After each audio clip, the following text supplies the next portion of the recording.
Hello friends, welcome to Suvaiyana Samayal. இன்னைக்கு நம்ம சுவையான சமையல் சேனல்ல ரொம்பவே சுவையான இனிப்பு சேவ் எப்படி செய்யறது அப்படிங்கறத தான் பார்க்க போறோம். வாங்க வீடியோக்குள்ள போகலாம்.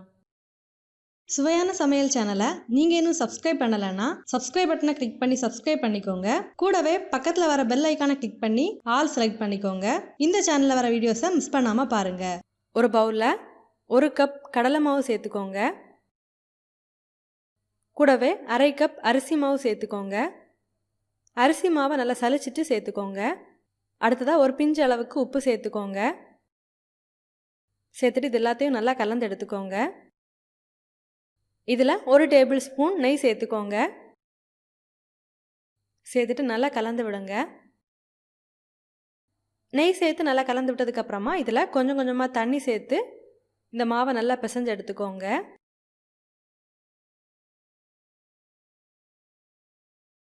மாவை இந்த அளவுக்கு நல்லா சாஃப்டாக பிசைஞ்சு எடுத்துக்கோங்க. பாருங்கள், நான் இன்றைக்கி இந்த அச்சு எடுத்திருக்கேன். உங்ககிட்ட இதை விட கொஞ்சம் பெரிய ஓட்டை உள்ள அச்சு இருந்தது அப்படின்னா நீங்கள் அதை யூஸ் பண்ணுங்கள். இடியப்ப அச்சில் கொஞ்சமாக எண்ணெய் தடவி விட்டு இந்த மாவை எடுத்து வச்சுக்கோங்க. பாருங்கள், இந்த அளவுக்கு மாவு நல்லா ஃப்ளோவாக விழணும். இது மாதிரி பிசைஞ்சு எடுத்துக்கோங்க. இப்போ ஒரு கடாயில் இதை ஃப்ரை பண்ணுறதுக்கு தேவையான அளவுக்கு எண்ணெய் சேர்த்து நல்லா சூடு பண்ணிக்கோங்க. எண்ணெய் சூடானதுக்கப்புறமா இந்த மாதிரி கொஞ்சம் நீளமாக மாவை எண்ணெயில் பிழிஞ்சு விட்டுக்கோங்க.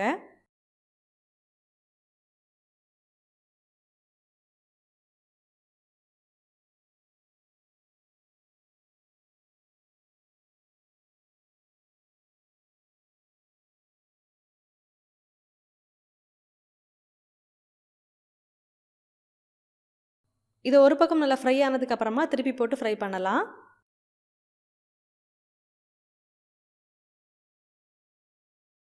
இது நல்லாவே ஃப்ரை ஆகியாச்சு. இப்போ இதை எண்ணெயிலேருந்து வடிகட்டி எடுக்கலாம்.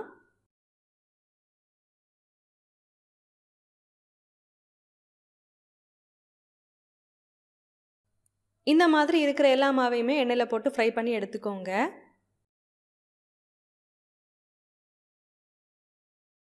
பாருங்கள், எல்லா மாவையுமே எண்ணெயில் போட்டு ஃப்ரை பண்ணி எடுத்தாச்சு. இப்போது நம்ம சர்க்கரை பாகு ரெடி பண்ணலாம்.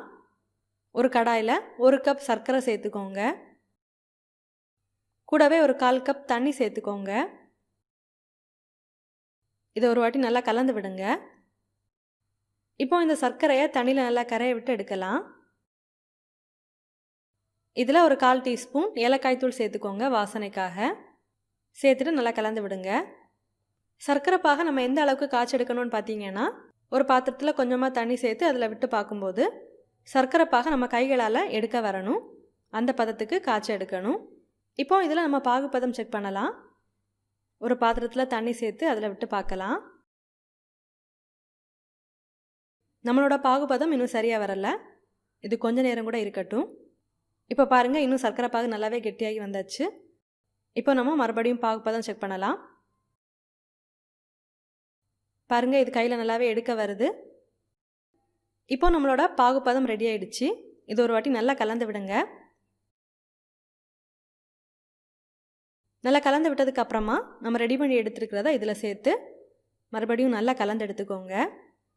இந்த சர்க்கரை பாகு இதில் நல்லாவே கோட்டாகி வந்துடும். இதில் பார்த்தீங்கன்னா பாகுபதம் ரொம்பவே முக்கியம். கரெக்டான பதத்தில் நம்ம எடுக்கலை அப்படின்னா இந்த இனிப்பு சேவ் மொறுமொறுப்பாக இருக்காது, நமத்து போயிடும். அதை நல்லா பார்த்து பண்ணுங்க. பாருங்கள், இந்த சர்க்கரை பாகு நல்லாவே கோட்டாகி வருது.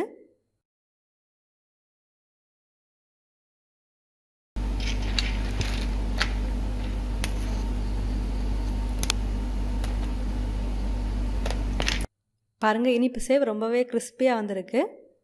நம்மளோட சுவையான இனிப்பு சேவ் ரெடி ஆகிடுச்சு. நீங்களும் இந்த மாதிரி செஞ்சு பாருங்கள். செஞ்சு பார்த்ததுக்கப்புறமா உங்கள் கமெண்ட்ஸை மறக்காமல் எங்களோட ஷேர் பண்ணுங்கள். இந்த வீடியோ உங்களுக்கு யூஸ்ஃபுல்லாக இருந்துச்சு அப்படின்னா உங்கள் நண்பர்களோட பகிர்ந்து கொள்ளுங்கள். நீங்கள் இன்னும் நம்ம சுவையான சமையல் சேனலை சப்ஸ்கிரைப் பண்ணலைன்னா மறக்காமல் சேனலை சப்ஸ்கிரைப் பண்ணிக்கோங்க. இந்த மாதிரி சுவையான ஒரு ரெசிபியோட நான் உங்களை சந்திக்கிறேன். அது வரைக்கும் சுவையாக சமைங்க, சுவையாக சாப்பிடுங்க.